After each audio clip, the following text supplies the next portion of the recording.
Hey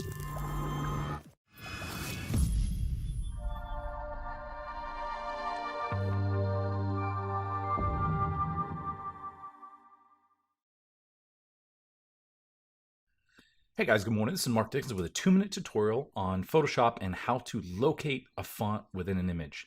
Actually, this is going to identify a font and give you the nearest relative font that's in your Adobe library.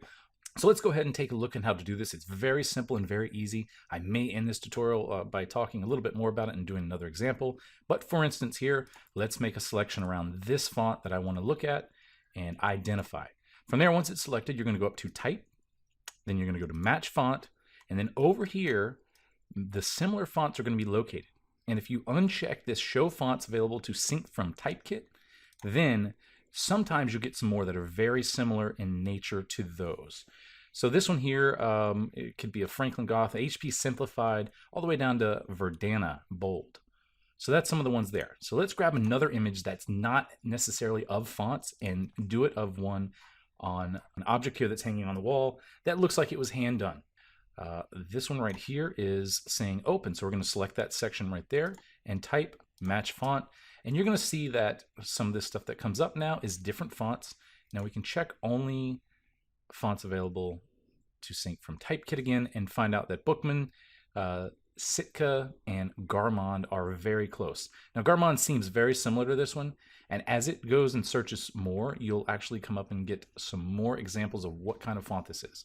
So for this one here, Garamond, that seems pretty close. Now what I want to do is I want to do a new text document just to see if that is actually close. Let's do it right here. So we're going to make that a little bit larger so we can see it and go to 72-ish. We'll do 200. I think that's a big image, so we'll do 200. Okay, so we're going to go ahead and grab Garamond and see how close that is. Okay, the O is a little bit different there. Let's go ahead and make it all caps. Not as much. So one of those other fonts may be a little bit closer to an example to this one here, and that's where you got to find out. There are some also websites that will work. I believe Dafont.com will. I think it scans images, but there are another few options there. So if you don't want to have to download and upload your image, you can come in here to Photoshop really easy, select the text, and get a real close representation of what that font is by it examining it. So that hopefully that will help you out there. Thanks for liking and subscribing. This is Mark Dickinson with a quick 2-minute tutorial on how to identify a font within your document. Thanks, guys.